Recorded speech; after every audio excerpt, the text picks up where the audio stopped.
তো হ্যালো বন্ধুরা, কেমন আছো সবাই? আশা করি সবাই ভালো আছো। তো বন্ধুরা, দীর্ঘ 3 মাস পর, মানে 90 দিন পর আজকে আমার এই ইউটিউব চ্যানেলের স্ট্রাইক উঠেছে।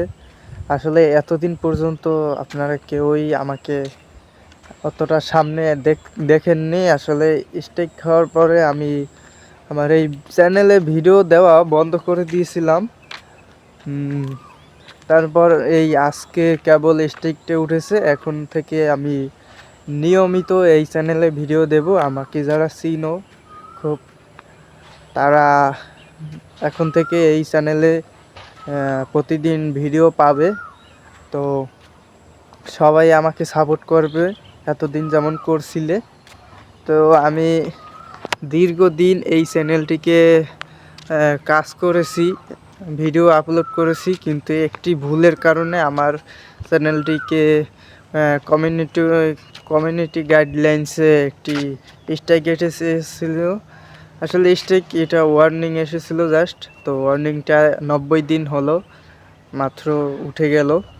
তো এখন থেকে এই চ্যানেলে আমি ভিডিও নিয়মিত আপলোড করব।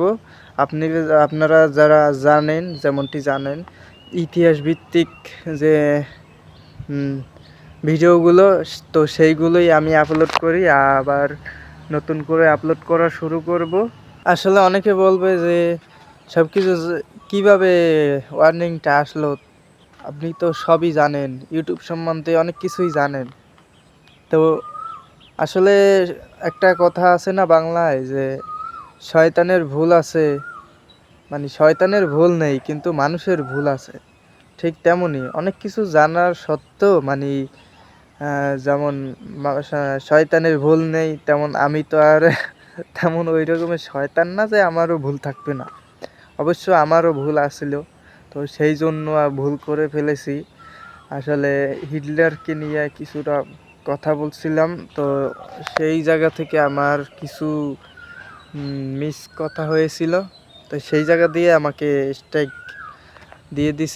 দিছে কি বলতে, ওই ওয়ার্নিং এসেছিল। তো সেই ওয়ার্নিংয়ে আমার ইউটিউব চ্যানেল পুরোপুরি ডাউনফলে চলে গেছে। মানে মানুষের কাছে যে আমার ভিডিও আমি আপলোড করলে যে মানুষের কাছে যাবে, তো সেই জিনিসগুলো বন্ধ হয়ে গেছে। ট্রাস্ট স্কোর যে বলে না, সেই ট্রাস্ট স্কোর, তো ইউটিউব পরবর্তীতে আমাকে আর বিশ্বাস করেনি। সেজন্য অপরিচিত মানুষের কাছে সেই ভিডিওগুলো পাঠায়নি। সেই জন্য আমারও মন ভেঙে গিয়েছিল ভিতর থেকে। যাই হোক, আমার যে সাবস্ক্রাইবার আছে তাদের কাছে তো ভিডিওটি যাবে, তো সেও তাও হয়নি। তো এই এই জন্য ভিডিওটি করা বন্ধ দিয়েছিলাম। তো এখন থেকে নিয়মিত পাবেন আমাকে। তো পাশে থাকবেন, অনুরোধ, সাবস্ক্রাইব করবেন যারা নতুন আছেন, এবং কমেন্ট, শেয়ার এগুলো করবা। ধন্যবাদ, টাটা।